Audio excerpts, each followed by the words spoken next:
हिंदुस्तान सिर्फ भारतीयों का है। इस बयान के बाद ही यूपी की पुलिस जबरदस्त एक्शन में। घुसपैठियों के खिलाफ जारी अभियान के चलते हर तरफ हड़कंप मचा हुआ है। योगी की पुलिस दिन हो या रात हो घर घर जाकर लोगों की पहचान कर रही है। बांग्लादेश और रोहिंग्या घुसपैठियों को पकड़कर सीधे डिटेंशन सेंटर भेजा जा रहा है। हफ्ते भर के अंदर 2.5 लाख से ज्यादा संदिग्ध घुसपैठियों की सूची तैयार हो चुकी है, जबकि आने वाले दिनों में घुसपैठियों की यह सूची और भी कई गुना ज्यादा बढ़ सकती है। योगी की इस मुहिम का मकसद साफ है, जो देश के नागरिक हैं उनका ही इस जमीन पर अधिकार है। सरकारी संसाधनों, रोजगार पर देश के लोगों का ही अधिकार है। जो भारतीय हैं उन्हीं का अधिकार है। लेकिन योगी की मुहिम को लेकर देश भर में हलचल बढ़ गई। घुसपैठियों के खिलाफ की जा रही कार्रवाई का कई पार्टी विरोध कर रहे हैं। जानबूझकर खास धन के लोगों को टारगेट करने का आरोप योगी आदित्यनाथ की सरकार पर लगाया जा रहा है। ऐसे में सवाल यह उठ रहा है कि क्या अब देश की पार्टियां घुसपैठियों का बचाव करेगी? क्या इनके वोट बैंक का इस्तेमाल कर सत्ता की कुर्सी पर काबिज होगी? आज इसी मुद्दे पर डिबेट करेंगे, लेकिन उससे पहले एक रिपोर्ट आपको दिखा दें। यूपी में सीएम योगी का मेगा अभियान, नहीं बचेंगे एक भी घुसपैठिए। सरकार का ऑपरेशन टॉर्च घुसपैठियों की अब खैर नहीं। अब तक का सबसे बड़ा एक्शन, बांग्लादेशी रोहिंग्या होंगे साफ। योगी के अभियान पर बट्टा, घुसपैठियों से किसे सबसे अधिक फायदा? यूपी में जब से ऑपरेशन टॉर्च की शुरुआत हुई, घुसपैठियों में खलबली मच गई। बांग्लादेशियों और रोहिंग्याओं को पकड़ने के लिए हर जिले में अभियान चल रहा है। हर शहर, हर कस्बे, हर गांव की तलाशी ली जा रही है। घर घर दस्तक देकर लोगों की पहचान की जा रही है। जो भी संदिग्ध सामने दिखते हैं, योगी की पुलिस उनसे पूछताछ कर रही है, जबकि इस दौरान पकड़े गए घुसपैठियों को सीधे डिटेंशन सेंटर में डाला जा रहा है। कौन हैं ये लोग? ये कहां से आए हैं? किसने इनकी मदद की? कहां इन्होंने घर बसाए? कानपुर, वाराणसी, अमरोहा, मेरठ, बिजनौर समेत कई जिलों में सीएम योगी के ऑपरेशन टॉर्च का असर दिखाई दे रहा है। बांग्लादेशी और रोहिंग्या घुसपैठिए जो सालों से वोट बैंक बनकर यूपी में छिपे बैठे थे, वो अब इधर उधर भाग रहे हैं। मतलब योगी का संदेश साफ है, यूपी में अब एक भी घुसपैठिए को नहीं रहने दिया जाएगा। देश भारतीयों का है और यहां भारतीय ही रहेंगे।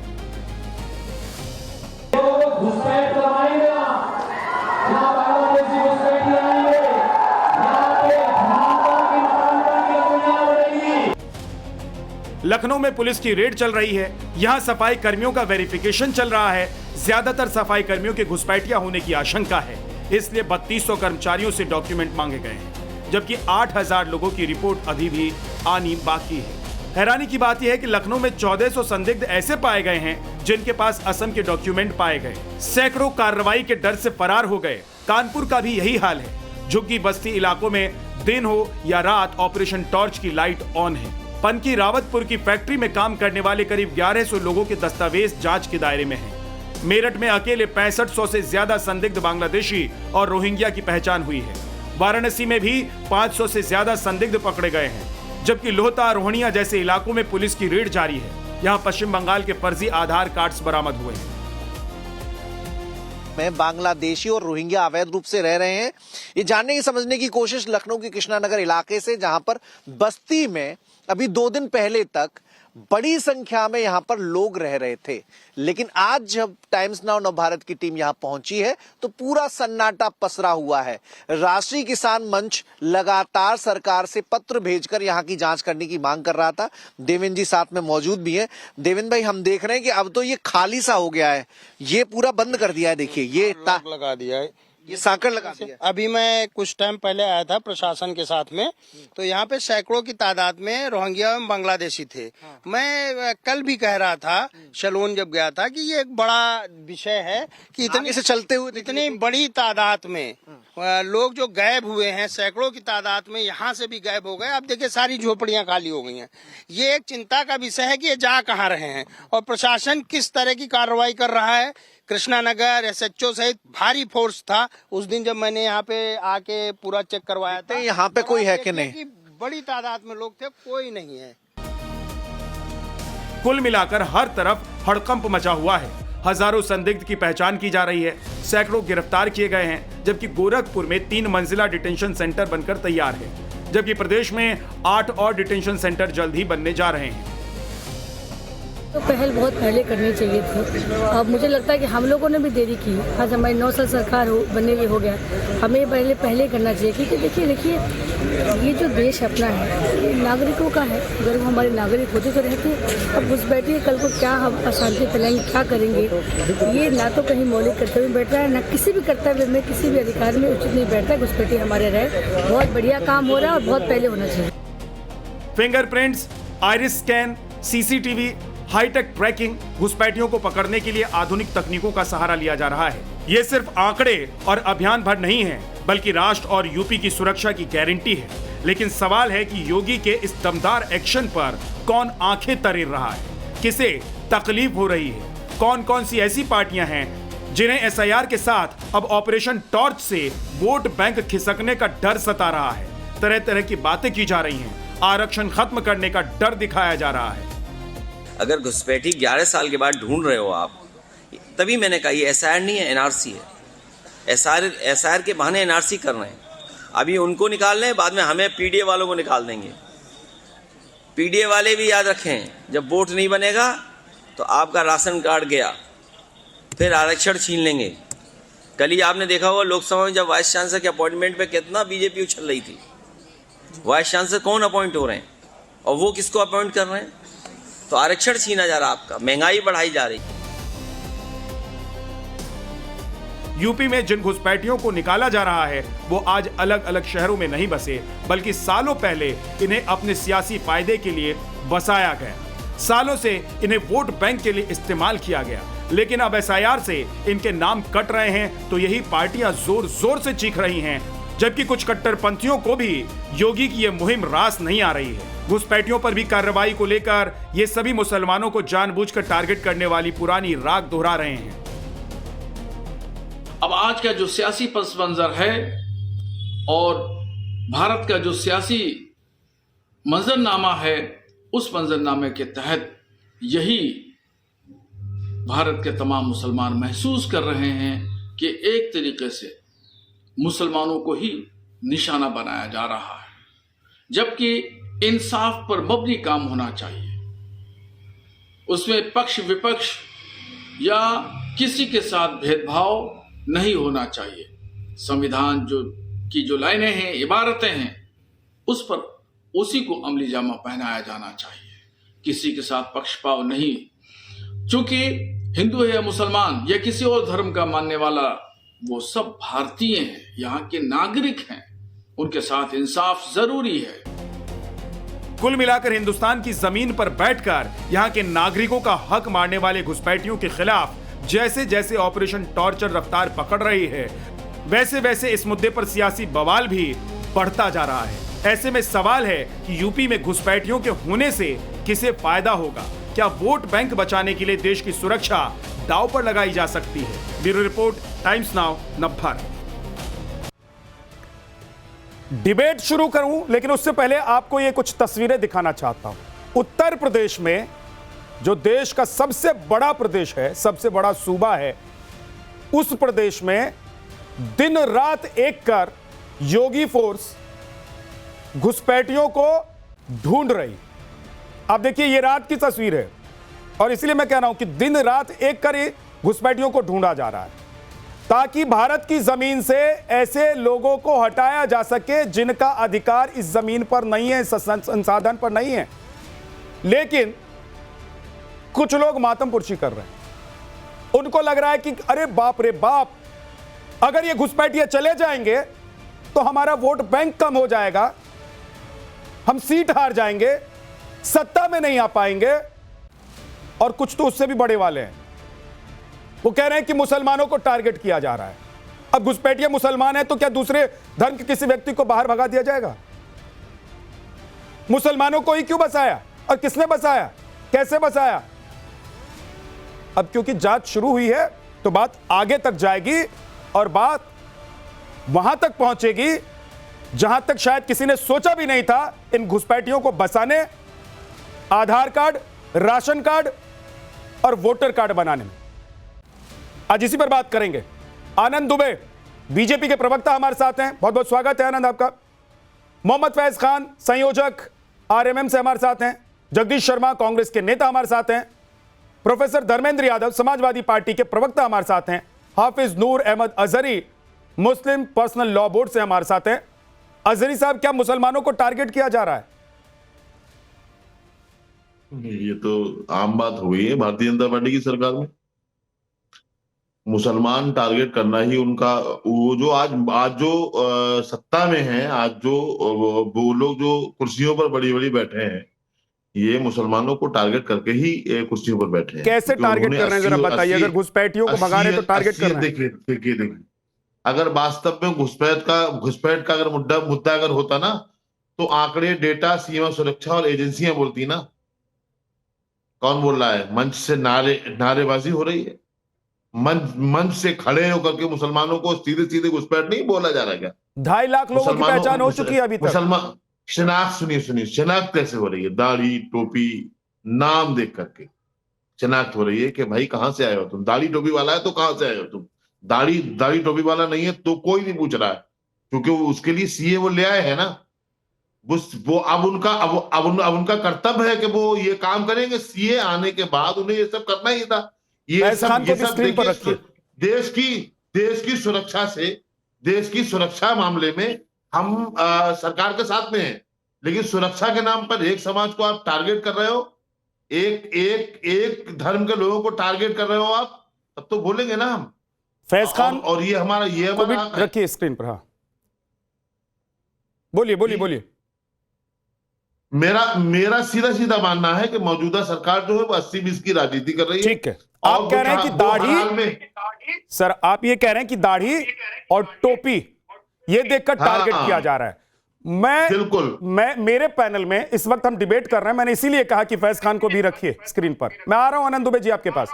मैंने इसीलिए कहा कि फैज खान को रखिए स्क्रीन पर। आपकी दाढ़ी थोड़ी ज्यादा लंबी है सर अजहरी साहब, और फैज खान की दाढ़ी थोड़ी कम लंबी है। आपने भी टोपी पहन रखी है, उन्होंने भी टोपी पहन रखी है। तो क्या आप दोनों को नोटिस आ गया उत्तर प्रदेश की सरकार की तरफ से, या देश की सरकार जिस भी इलाके में आप रहते हैं, कि भाई आप अपना आइडेंटिफिकेशन दिखाइए, नहीं तो आप रोहिंग्या हैं, नहीं तो आप बांग्लादेशी हैं, आपको डिटेंशन सेंटर में रखेंगे? फैज खान, मुसलमान और तिलकधारी मुसलमान में क्यों आप बिस्मिल्लाहिर्रहमानिर्रहीम रब्बिश रहली सदरी व यस्सिर ली अमरी वहलुल उक़दतम मिन लिसानी यफ़क़हू क़ौली। बिरादरान हिंद, अस्सलाम वालेकुम रहमतुल्लाहि व बरकातहू। जय हिंद, भारत माता की जय। विद्यानाथ भाई, आइए विद्या की बात करें, विजडम की बात करें, ज्ञान की बात करें। टाइम्स नाउ नव भारत के राष्ट्रीय न्यूज चैनल पर बैठकर कुरान शरीफ की आयतें पढ़ रहा हूँ। अस्सलाम वालेकुम रहमतुल्लाह बरकातहू कह रहा हूँ, टोपी लगाया हुआ हूँ, दाढ़ी रखा हुआ हूँ। मेरे पास कोई नोटिस नहीं आया कि रोहिंग्या इसे भगाओ। वे नूर अहमद अजहरी जैसे मौलाना फेक नैरेटिव फैलाना बंद करें। कल मैं एक टेलीविजन चैनल पर विक्रम सिंह साहब के साथ था, जो कि डीजीपी है उत्तर प्रदेश के। उनके घर भी बीएलओ गए थे और उन्होंने जो फॉर्म भरा उसमें भी 4 गलतियां निकली। उन्होंने कहा ठीक करो, पूरा वेरिफिकेशन उनका भी किया। दाढ़ी टोपी देखकर नहीं देखा जा रहा है। अच्छा, मुसलमानों की पहचान कैसे करते हैं अजहरी साहब? आप एक सेकंड रुकिएगा। फैज खान 1 मिनट रुकिए। फैज खान 1 मिनट रुकिए। बता रहा हूं। आज 1 सेकंड रुक जाइए। मुसलमानों की पहचान कैसे करते हैं? मुसलमानों की पहचान है ला इलाहा इल्लल्लाह से। अल्लाह तो मैं भी बोल सकता हूँ ला इलाहा इल्लल्लाह मुहम्मदुर रसूलुल्लाह, तो मैं मुसलमान हो गया क्या?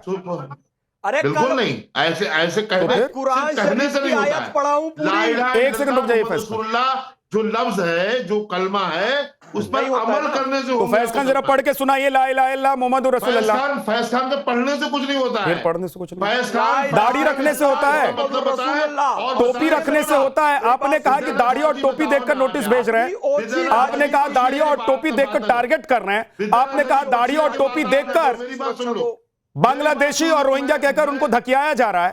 आपने कहा कि डिटेंशन सेंटर में उन लोगों को रखा जा रहा है जिनकी दाढ़ी और टोपी है। बहुत सारे विजुअल्स जरा मैं कहूंगा अपने प्रोड्यूसर को निकाल कर रखिए, सबकी दाढ़ी और टोपी आपको नहीं दिखाई देगी। और आपको मैं एक और बात बता देता हूं, संभल से खबर आई थी, वहां 4 लोग कह रहे थे कि भाई नाम बदल कर रह रहे थे। वो कह रहे थे कि हम तो मुसलमान ही नहीं है, लेकिन उनकी पहचान होगी। अगर वो मुसलमान होंगे, हिंदू होंगे, बाहर से आए होंगे, तो जो प्रक्रिया है उस प्रक्रिया के तहत उनको डिटेंशन सेंटर में रखा जाएगा। नहीं, उसके लिए सीए ले आए हो ना आप, उसके लिए सीए ले आए हो, पहले उसकी वकालत आप कर चुके हो पहले। तो दाढ़ी टोपी से तय नहीं हो रहा है ना, पहले कर चुके हो आप। दाढ़ी सिटीजन अमेंडमेंट एक्ट लेकर आएंगे, एनआरसी लेकर आएंगे, देश को बेवकूफ नहीं बनाएंगे। तो रोहिंग्याओं को रखना है, क्यों नहीं लाएंगे भाई? हाफिज नूर अजहरी, रोहिंग्याओं को रखना है क्या? इसमें चूना लगाने की कोशिश की जा रही है। अरे अजहरी साहब, रोहिंग्याओं को रखना है, बांग्लादेशियों को रखना है, क्यों रखना है? मैंने नहीं कहा रोहिंग्या घुसपैठिया, कोई आप साबित तो करो ना। ठीक, बोलिए भाई। अब मोहम्मद फैज खान साहब आप बोलिए कि मुसलमानों को कैसे पहचाना जाता है, मुसलमानों की पहचान क्या है, और दाढ़ी टोपी देखकर ही क्या सरकार या सिस्टम या तंत्र लोगों को टारगेट कर रहे हैं? कोई तिलकधारी मुसलमान नहीं हो सकता भाई, कोई मंदिर में पूजा। मैं ऐसे मौलानाओं से कहना चाहता हूं, अपनी क्षुद्र राजनीति, छोटी राजनीति के लिए देश की सुरक्षा से खिलवाड़ ना करें। ये मुसलमानों के खिलाफ कार्रवाई नहीं हो रही है। देश में 20 करोड़ मुसलमान हैं, उनको साथ लेकर चलो, उनके साथ आप उनके बीच में आधार बनाओ। ये रोहिंग्या और बांग्लादेशियों को कुछ करने में क्यों लगे हुए हो? वो यहाँ पर आकर हत्या करते हैं, चोरी करते हैं, गौ हत्या करते हैं, तमाम अपराधों को जन्म देते हैं, दाढ़ी टोपी लगाकर घूमते हैं, देश का मुसलमान बदनाम होता है। मौलाना नूर अहमद अजहरी साहब, आप भारत के मुसलमानों में पैड बनाइए। रोहिंग्या बांग्लादेशी तुमको वोट नहीं देने वाले। भारतीय संविधान का अनुच्छेद 326 कहता है कि भारत देश के नागरिक को वोट देने का अधिकार है, चुनाव प्रक्रिया में भाग लेने का अधिकार है। हिंदू मुसलमान के साथ भेदभाव नहीं हो रहा है, कोई नहीं हो रहा है। मुसलमानों की पहचान अजहरी साहब ऐसे तो नहीं होती होगी कि अगर एक मुसलमान बोल रहा है तो दूसरा मुसलमान उसको नहीं बोलने देगा। अरे ये भाई, हाफिज नूर अहमद अजहरी साहब, सर सुनिए ना, अजहरी साहब मैं आपका बहुत सम्मान करता हूं, अजहरी साहब मैं आपका बहुत सम्मान करता हूं, लेकिन जब आप खुद ही एक दूसरे मुसलमान को नहीं बोलने देते हैं, जब आप खुद ही वकालत करने लगते हैं कि रोहिंग्या और बांग्लादेशी अगर दाढ़ी टोपी लगाए हुए है, उसकी दाढ़ी है और टोपी लगाए हुए है, तो उसको टारगेट नहीं करना चाहिए, और टारगेट किया जा रहा है तो मुसलमानों को टारगेट किया जा रहा है। सर वहां मेरा सम्मान आपके लिए थोड़ा कम हो जाता है। अब रुक जाइए, ये दाढ़ी टोपी रख के बैठा, इसको देश से भगाओ। सुनो भैया, मैं इसको भारतीय नहीं मानता, इसकी जांच करो। मौलाना नूर अहमद अजहरी जरूर रोहिंग्या है, ये इतना रोहिंग्या की वकालत क्यों कर रहा है? इसको डिटेंशन सेंटर में डाला जाए। ये भारतीय नहीं है, ये भारत का नागरिक नहीं है। इसकी जांच करो, इसका आधार कार्ड जांच करो, इसके वालिद की जांच करो, इसके वालिदा की जांच करो। ये भारत का नागरिक नहीं है, ये रोहिंग्या को पक्ष ले रहा है। जरूर और जरूर ये बांग्लादेश मैंने तो कहा ना, जांच करो। मैंने कहा फैज खान साहब रुक जाइए। इस व्यक्ति पर पुलिस से निवेदन करता हूं कि इस पर कार्रवाई करे, जांच करे। ये भारत का हो ही नहीं सकता। अगर इसकी नजर में मैं मुसलमान नहीं हूं, देश हित में बात कर रहा हूं, तो तू देश हित में बात नहीं कर रहा है भाई। तू रोहिंग्या है, रोहिंग्या है, रोहिंग्या है। तलाश करो इनकी और डिटेंशन सेंटर में डालो इनको। ठीक, एक सेकंड, हाँ एक सेकंड। अरे पाकिस्तानी भाग यहाँ से, पाकिस्तानी है ये, रोहिंग्या है, बांग्लादेशी, भगाओ इसको यहाँ से। अरे रोहिंग्या को जूते मार के भगाना चाहिए, उनका सपोर्ट करते हुए बैठे हुए। ये दाढ़ी टोपी रख के बैठे। अरे दाढ़ी टोपी से कोई मुसलमान एक सेकंड, अब नूर अहमद अजहरी जवाब नहीं आप दे पा रहे हैं। दिल में ईमान होना चाहिए, तो मर्यादा खो दी आपने भाषा की। इनसे पूछो, अजहरी साहब, अजहरी साहब कलमा नहीं बोल सकते, इस्लामिक स्कॉलर लिखवाते हैं आप, और भाषा की मर्यादा खोते हैं, वो भी एक मुसलमान के लिए जो दाढ़ी और टोपी में है। गूंगा आदमी कलमा कैसे बोलेगा? रुक जाइए, दोनों का ऑडियो डाउन कर दीजिए, दोनों का ऑडियो डाउन कर दीजिए। आनंद दुबे जी, आप लोग क्या टारगेट कर रहे हैं मुसलमानों को? योगी आदित्यनाथ की सरकार क्या दाढ़ी और टोपी देखकर लोगों को टारगेट कर रही है? और 2.5 लाख लोगों की जो पहचान हुई है, क्या उन सब की दाढ़ी और टोपी है?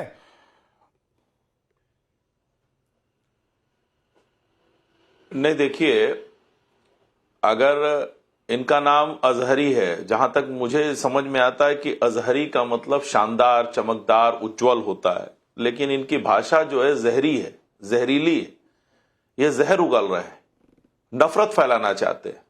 अगर दाढ़ी और टोपी देख के चिन्हित किया जाता होता तो अजहरी साहब जो अलग अलग चैनलों में बैठकर सरकार के खिलाफ और समाज में नफरत फैलाने का काम कर रहे हैं, यहाँ चैनल पे नहीं होते, सलाखों के पीछे होते। जिस तरह की भाषा का ये इस्तेमाल करते हैं, इसका सबसे बड़ा, एक सेकंड भाई ऐसे बीच में न बोलिए, मैं इस तरह से बदतमीजी वाली डिबेट नहीं करता हूँ। एक एक करके अजहरी साहब रुक जाइए, शांत हो जाइए, मैं इस तरह की डिबेट नहीं करता हूँ। अजहरी साहब देखिए, बाकी सारे पहले से इंतजार कर रहे हैं, इतनी देर से मेरे बीच में आप लगातार बोल रहे हैं। अजहरी साहब का ऑडियो डाउन कर दीजिए। आनंद दुबे जी कंप्लीट कर ले। अजहरी साहब आपको जवाब देना हो बोलिएगा, उंगली उठा के बैठिए ना, मैं आऊंगा आपके पास। क्यों घबरा रहे हैं जी? अभी आपको किसी ने नोटिस नहीं भेजा है कि आप बांग्लादेशी हैं या रोहिंग्या हैं? देखिए, तो मैं आपको पूरा मौका दूंगा। क्योंकि जितना मैं भारतीय उतना भारतीय आप भी हैं। बोलिए आनंद दुबे जी। देखिए, विपक्ष में चाहे कांग्रेस हो, समाजवादी पार्टी हो या अजहरी जैसे जो लोग यहां बैठे हुए हैं, ये देश के मुसलमानों का हमेशा अपमान करते हैं, हमेशा अपमान करते हैं। जब हम बात घुसपैठियों की करते हैं, ये तुरंत मुसलमान को लेके चले जाते हैं। जब आप बात आतंकवाद की करते हैं, ये तुरंत उसको मुसलमान से जोड़ देते हैं। जब हम बात पत्थरबाजों की करते हैं, ये तुरंत उसको मुसलमान से जोड़ देते हैं। अरे भाई, हम तो घुसपैठियों की बात कर रहे हैं, आप इसमें मुसलमान कहां से ले आ रहे हैं? जो भी घुसपैठिया होगा, चाहे वो मुसलमान हो, चाहे हिंदू हो, चाहे कोई हो, उसको चिन्हित करेंगे और देश के बाहर भेजेंगे। आप उसको जबरदस्ती मुसलमान से क्यों जोड़ने पर लगे हुए हैं? और अगर घुसपैठिया मुसलमान है तो इस नाते उसको रियायत तो देंगे नहीं, इतनी रियायत तो देंगे नहीं। 11 साल से ही कार्रवाई चल रही है, उसके पहले कुछ हो कहा रहा था, उसके पहले कुछ हो कहा रहा था अजहरी साहब। अब शांत रहिए, शांत रहिए। विद्या जी प्लीज, अजहरी साहब प्लीज प्लीज प्लीज मत कीजिए। कार्रवाई हो रही, इसीलिए आप बिलबिला रहे हैं यहां बैठ के। सवाल कर रहा हूं, 11 सालों से 11 साल से कार्रवाई हो रही, इसीलिए आप बिलबिला रहे हैं। आप सत्ता में हो, आप इसीलिए बिलबिला रहे हैं आप। जवाब देते हुए आपको तो कांग्रेस की सरकार चाहिए जो IMDT एक्ट लेकर आए, जिसमें यह साबित करना हो कि अगर आपके पड़ोस में कोई व्यक्ति मुसलमान है, अरे कोई बांग्लादेशी है, कोई रोहिंग्या है, तो आपको यह साबित करना है, उसको नहीं साबित करना है। आपको यह साबित करना है कि वो घुसपैठिया है। इस तरह का एक्ट लेके तो कांग्रेस की सरकार आई थी, जिसके खिलाफ सर्बानंद सोनोवाल सुप्रीम कोर्ट गए और 2006 में उसको निरस्त करना पड़ा।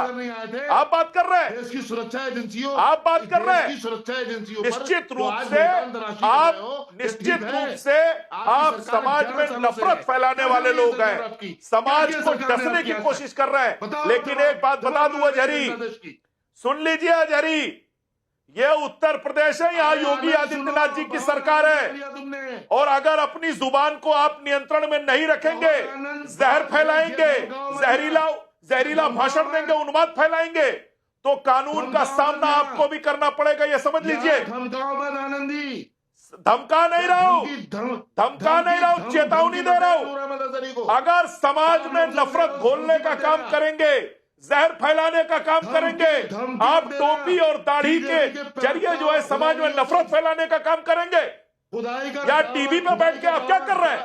खुदाई का दावा टीवी पे बैठ के क्या कर रहे हैं आप? बहुत आनंद, क्या कर रहे हैं आप? आनंद तुमने कमरों में बैठ आप बात कर रहे हैं, बात कर रहे हो, क्या कर रहे हो? अरे सुनो सुनो अजहरी, सुनो, शांत रहो और बदतमीजी मत करो चैनल पे, तमीज से शांत रहो, बदतमीजी मत करो। मैं वही बता रहा हूं, तमीज और भाषा की मर्यादा तुमने छोड़ी है, गुरुकुल में जाके शर्म नहीं आ रही है। साधु संत के सामने खुद को मुस्लिम स्कॉलर बोलते हो, कर लो खुद को मुस्लिम स्कॉलर बोलते हो, जिहादी की तरह बात कर रहे हो, भाजपा के दल्ले हो तुम, जिहादी की तरह बात कर रहे हो।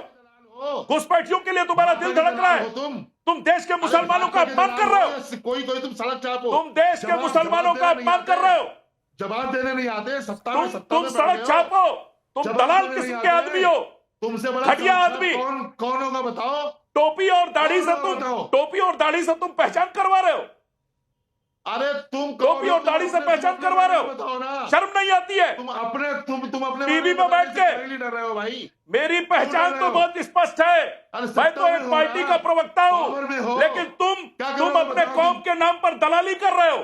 तुम पैसे लेकर दलाली करते हो एक सेकंड, नहीं, इस स्तर पर मत जाइए। आनंद दुबे एक सेकंड रुक जाइए, आनंद दुबे रुक जाइए, अजहरी साहब रुक जाइए। भाई आप लोग नेशनल टेलीविजन पर बैठे हुए हैं और आप लोगों को इसका ख्याल रखना चाहिए कहां से आप ऐसे कि आप लोग, एक सेकंड आनंद जी रुकिए, अजहरी साहब रुक जाइए, दोनों का ऑडियो डाउन कर दीजिए। आप लोगों को इस बात का ख्याल रखना पड़ेगा कि जब आप अपनी मर्यादा की रेखा लांघेंगे तो दूसरे व्यक्ति को आप ये इनवाइट करते हैं कि आप भी मुझे मार सकते हैं, आप भी लांघ सकते हैं उस रेखा को। इसीलिए मैं कहता हूं कि एक दूसरे को जवाब दीजिए, काउंटर कीजिए, लेकिन मर्यादा मत छोड़ा कीजिए। प्रोफेसर धर्मेंद्र यादव जी, सर आप लोग तो आरक्षण, राशन कार्ड, पीडीए सब कुछ लेकर आ गए, मेरे को समझ में नहीं आ रहा है कि घुसपैठिए जा रहे हैं तो आप लोगों का वोट बैंक जा रहा है क्या? विद्या जी, भारतीय जनता पार्टी से न देश संभल रहा है, न देश की सीमाएं संभल रही हैं।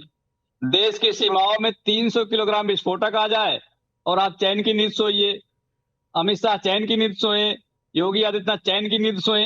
ये कैसा राष्ट्रभक्त है साहब? ये अच्छा सवाल है आपका। सुन लीजिए, अब इसी देश के अंदर दिल्ली में 50 किलो विस्फोटक आ गया। कहाँ चली गई राष्ट्रभक्ति योगी आदित्यनाथ की? कहाँ चली गई राष्ट्रभक्ति मोदी की? कहाँ चले गए गृह मंत्री? कौन सी गुफा में घुसे हुए थे? इसी देश के अंदर जम्मू कश्मीर में हिंदुओं को 200 किलोमीटर दूर हथियार बंद आतंकवादी आए, कपड़े उठाकर चेक किया हिंदू हैं और गोलियों से भून दिया, निरसन हत्या कर दी और इनको शर्म भी नहीं आई और उन्हें सिंदूर भेजने का काम करने लगे भारतीय जनता पार्टी के लोग। अरे तो उधार के सिंदूर से सुहागन बनना चाहते हैं, इनसे देश क्या संभलेगा? इनसे देश की सीमाएं क्या संभलेंगी? ये तो सोचने का विषय है। मुझे लगता है योगी आदित्यनाथ जी कहीं सो रहे होंगे, रात में बिजली चली गई होगी, जब नींद खुली तो टार्च की जरूरत पड़ी होगी और कोई टार्च कंपनी को बुलाया होगा, बड़ा टेंडर देना होगा, इसलिए ऑपरेशन टार्च शुरू कर दिया। अरे आप करना क्या चाहते हैं तो बता दो। 2014 से लेकर 2025 तक कितने आपने घुसपैठिए बाहर भेजे, ये बता दीजिए मुझे। उसके आंकड़े मैं बताता हूँ। 11,000 भेजे 2010 से लेकर के 2004 से लेकर 2014 तक, जब यूपीए की सरकार थी तब उसमें 90,000 घुसपैठिए को बाहर भेजा गया था। तीसरी बात मैं बता देता हूं, आसाम में आपने एनआरसी कराई, 19 लाख लोग आइडेंटिफाई हुए और 19 लाख में 12 लाख हिंदू मिले, 7 लाख बाकी जाति के लोग, बाकी धर्म के लोग मिले। उनके लिए डिटेंशन सेंटर क्यों नहीं बनाया? उसका लोकेशन आप शेयर करवा दीजिए, राष्ट्रीय चैनल है, पूरा देश देखता है, सब जान जाएंगे कहां पर है। तो भारतीय जनता पार्टी को तो कुछ करना है ही नहीं।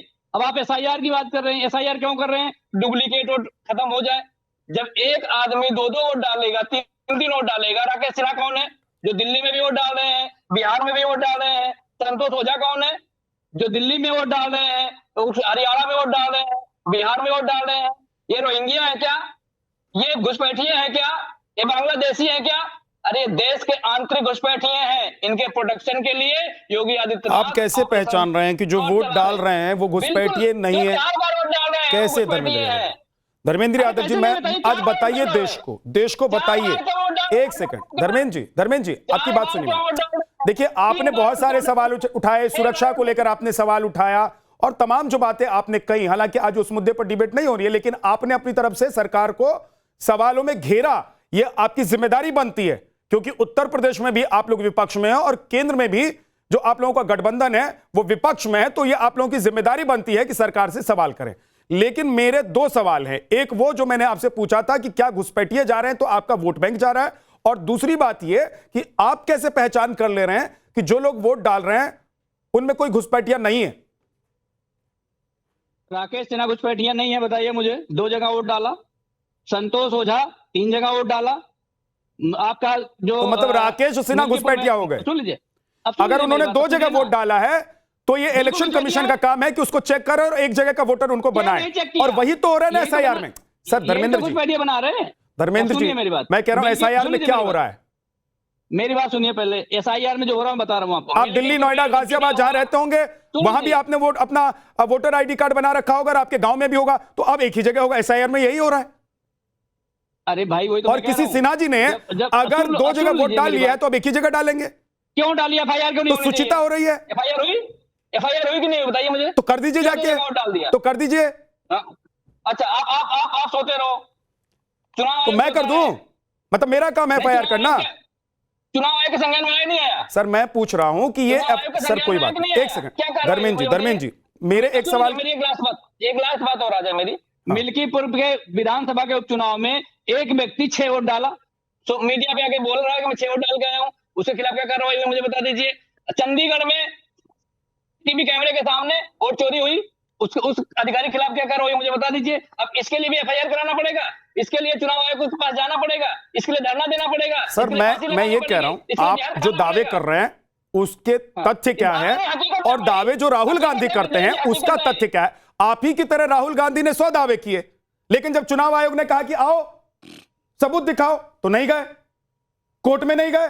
अगर आपको चुनाव आयोग पर विश्वास नहीं है तो आप कोर्ट जा सकते थे।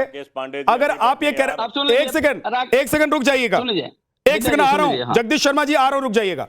धर्मेंद्र जी मेरे एक सवाल का तो जवाब दीजिए। मैं चाहता हूं ये सवाल का जवाब आप दे तो आगे मैं बढ़ूं कि क्या घुसपैठिए जा रहे हैं तो आप लोगों का वोट बैंक भी जा रहा है क्या? ये भारतीय जनता पार्टी का वोट बैंक है। 11 सालों से तो खुश होना चाहिए आपको। नहीं कर पाया, घुसपैठी अंदर आ गए अपनी नाकामी छुपाने के लिए। अपने सर आपको खुश होना चाहिए कि भारतीय जनता पार्टी के जो वोटर्स हैं वो घुसपैठिए थे, अब जा रहे हैं, आप लोग जीत जाएंगे उत्तर प्रदेश। अब मेरी बात सुन लीजिए, अपना इंटेलिजेंस फेल्योर के लिए भारतीय जनता पार्टी इस तरह काम करती है। देखिए बीजेपी डिस्ट्रैक्शन की राजनीति करती है। मैं आपको बताऊं, अभी आपने देखा पुतिन साहब आए थे, उससे पहले सेमीकंडक्टर का टाटा को मिला 42,000 करोड़ रुपए का सब्सिडाइज रेट पे मिला, और अब इधर उधर जा रहे हैं। करोड़ रुपए बीजेपी खाते में वापस आ गए। तो ये भारतीय जनता पार्टी कार्ड दिखाती है। आप इधर उधर जा रहे हैं, मुद्दे पर रहिए ना। आज जिस मुद्दे पर डिबेट के लिए आपको बुलाया है धर्मेंद्र जी, उस मुद्दे पर मैं सवाल पूछ रहा हूं आपसे, उसका जवाब दीजिए। आनंद दुबे आप 1 मिनट में जवाब दीजिए धर्मेंद्र यादव जी का, उसके बाद जगदीश शर्मा। देखिए, धर्मेंद्र यादव जी ने कई बातें कही। इन्होंने कहा बॉर्डर की बात। मैं एक छोटा सा उदाहरण देता हूं आपको। 453 किलोमीटर का एरिया हमारा पश्चिम बंगाल में बांग्लादेश बॉर्डर से लगा हुआ है, जिसकी फेंसिंग नहीं हुई है, बाकी हो चुकी है।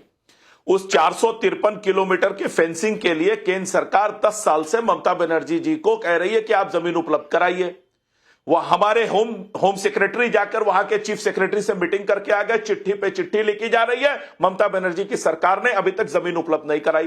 बीएसएफ ने कहा कि हमें 10 किलोमीटर के एरिया तक आप जो है इन्वेस्टिगेशन करने का, पहचान करने का हमको अधिकार दीजिए। ममता बनर्जी उसके खिलाफ लड़ गई। हम जब कहीं भी कार्रवाई करते हैं, कपिल सिब्बल जैसे लोग जो समाजवादी पार्टी से जुड़े हुए हैं और पहले कांग्रेस पार्टी से जुड़े थे, वो कोर्ट पहुंच जाते हैं। अरे जिन रोहिंग्याओं के पास खाने के लिए नहीं है, जमीन नहीं है, वो इतने महंगे महंगे वकील खड़ा कर लेते हैं। ये पूरा का पूरा इकोसिस्टम है, इसमें समाजवादी पार्टी हो, कांग्रेस पार्टी हो, ये सब के सब मिले हुए हैं। ये चाहते हैं कि इसी तरह से देश जो है अवैध घुसपैठियों की शरणस्थली बना रहे, और ये चाहते हैं कि इनको इसी तरह से वोट मिलता रहे। एक चीज और, इन्होंने ऑपरेशन सिंदूर की बात की।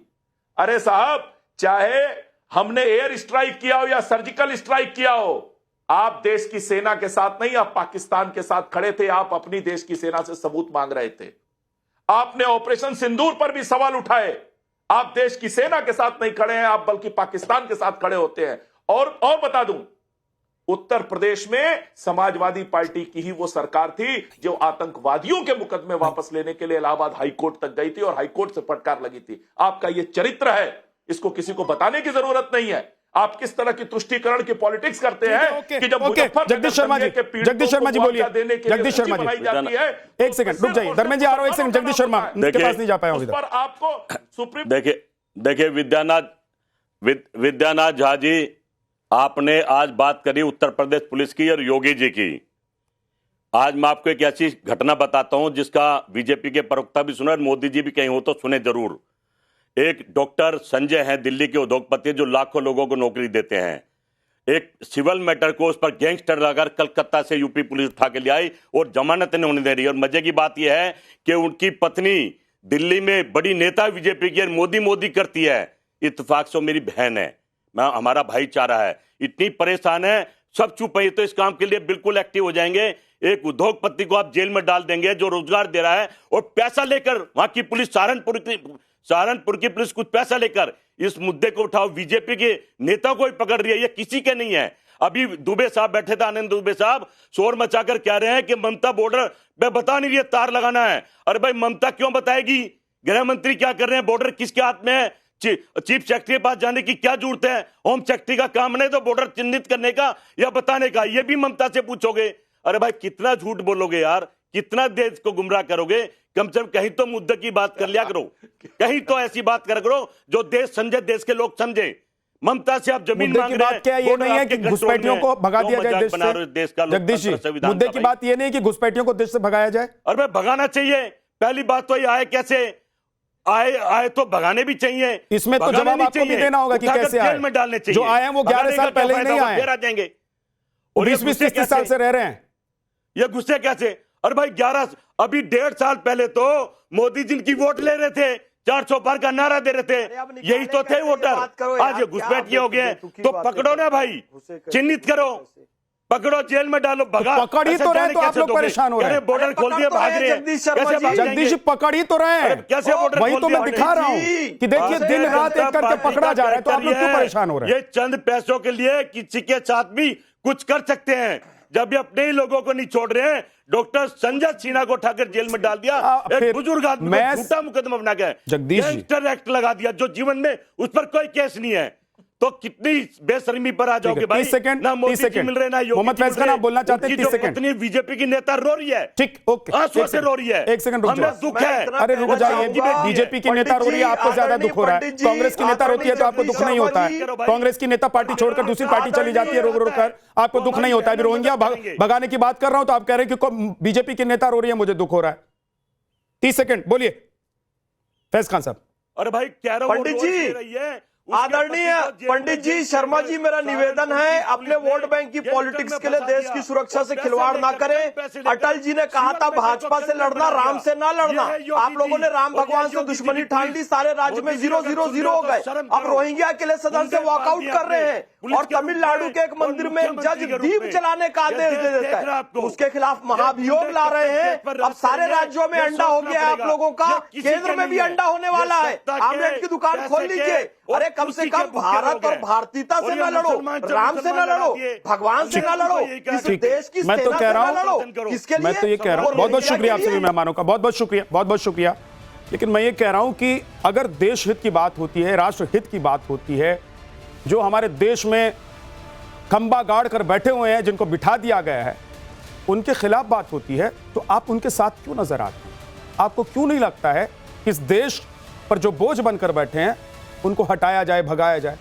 ऐसे वक्त में भी अगर आपको वोट बैंक दिखाई देता है, ऐसे वक्त में भी अगर आपको हिंदू मुसलमान दिखाई देता है, तो क्या आप सच में राष्ट्र प्रेमी, देश प्रेमी हैं? For more of such videos, do like, share and subscribe to ET Now Swadesh.